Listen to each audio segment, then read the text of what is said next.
Hi అండి, welcome back to my channel. పిల్లలకి ఇష్టమైన ఆనియన్ పకోడీ చేసుకోవడం ఎలా, దానికి కావాల్సినవి నేను ఆనియన్స్ ఒక పావు కేజీ అంతా ఈ విధంగా పొడుగ్గా సన్నగా కట్ చేసుకొని పెట్టుకున్నాను. శనగపిండి, ఉప్పు, కారం, పసుపు, ధనియాల పొడి ముందుగా కలుపుకుందాము.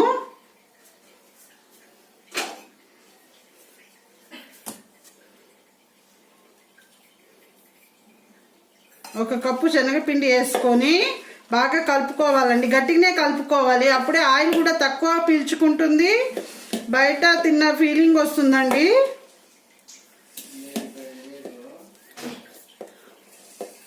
స్ట్రీట్ సైడ్ తిన్నట్టు ఉంటుందండి.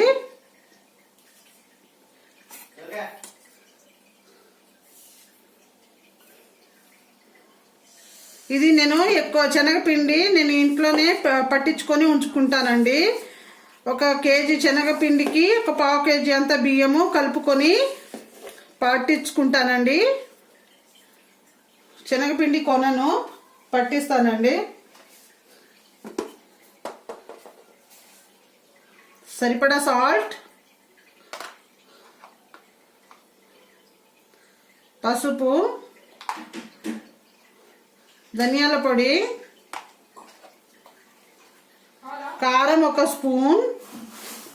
ఇందులో ఇంకా కరివేపాకు, పచ్చిమిర్చి అవేం వేసుకోవట్లేదండి, మా పిల్లలకి ఇలానే ఇష్టము.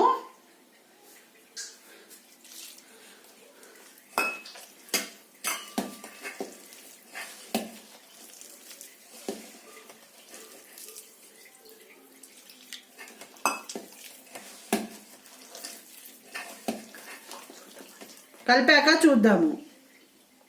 పిండి కలుపుకునే లోపు స్టవ్ మీద బాండీ పెట్టి ఆయిల్ పోసుకొని ఆయిల్ వేడి కానిద్దామండి. ఆయిల్ వేడయ్యాక చూద్దాము. ఆయిల్ కూడా వేడైపోయిందండి. ఇప్పుడు మనం ఈ విధంగా గట్టిగా కలుపుకొని పకోడీలు వేసుకుందాము. ఈ విధంగా గట్టిగా కలుపుకుంటే బయట స్ట్రీట్ సైడ్ పకోడీ లాగా ఉంటాయండి ఆనియన్ పకోడీలు. ఆయిల్ కూడా తక్కువ పీల్చుకుంటుంది.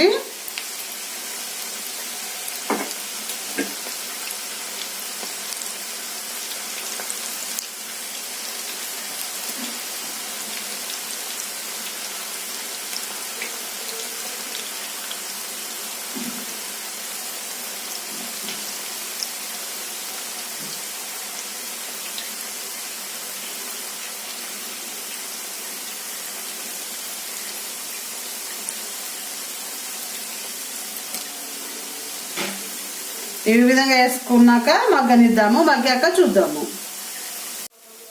ఈ విధంగా ఫ్రై అయ్యాక తీసుకుందామండి. అప్పుడు బయట స్ట్రీట్ సైడ్ పకోడీలాగా ఉంటాయి. ఈ విధంగా చేసుకుంటే ఆయిల్ కూడా తక్కువ పీల్చుకుంటుందండి. ఇవి తీసేసి మళ్ళా వేసుకుందాము.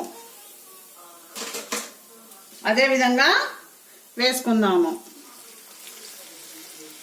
వేసాక చూద్దాం. ఈ విధంగా అయ్యాయండి.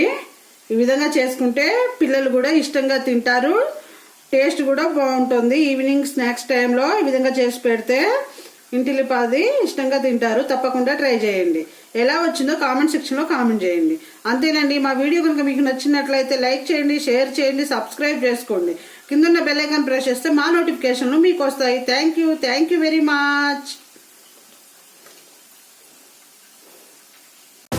Make sure to like, share, subscribe my channel.